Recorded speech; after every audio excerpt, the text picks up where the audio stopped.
You know, if a couple of years ago somebody would have told me we would be coming and spending this much time on cannabis in my office and what we would be doing, I'd say must be smoking something.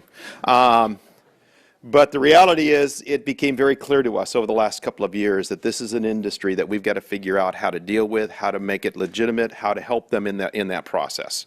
It's an industry, quite frankly, that as we've gotten more engaged.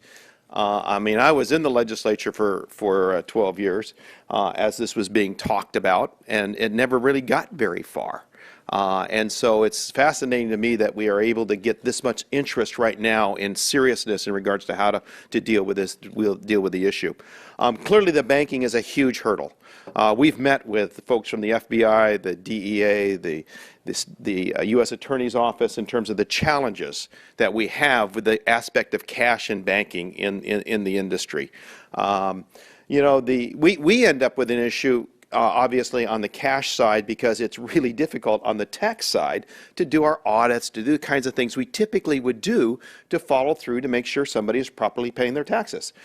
It's difficult to do, obviously, with an only cash business, and so that's how we see it. But really, in the communities and in the industry, clearly the bigger challenges are the corruption and the violence that revolve around such a large cash business. And so, to us, those are the issues that have to be addressed. So it's interesting to us that we come at it from Fiona and my perspective on the cash side, or from a tax side. But the reality is that's only a small part of the challenge and the problem. And as we can solve that side of it, we solve a lot of the other issues too. And so that's why we're very interested in continuing in this discussion. You know, when I go to my offices, my district offices, I check with them, say, hey, what kind of deposits have you had from dispensaries? And I was over in my Sacramento office, and they said, oh, we had somebody bring in a bag of $200,000 last week. You know, and that just is dangerous all around.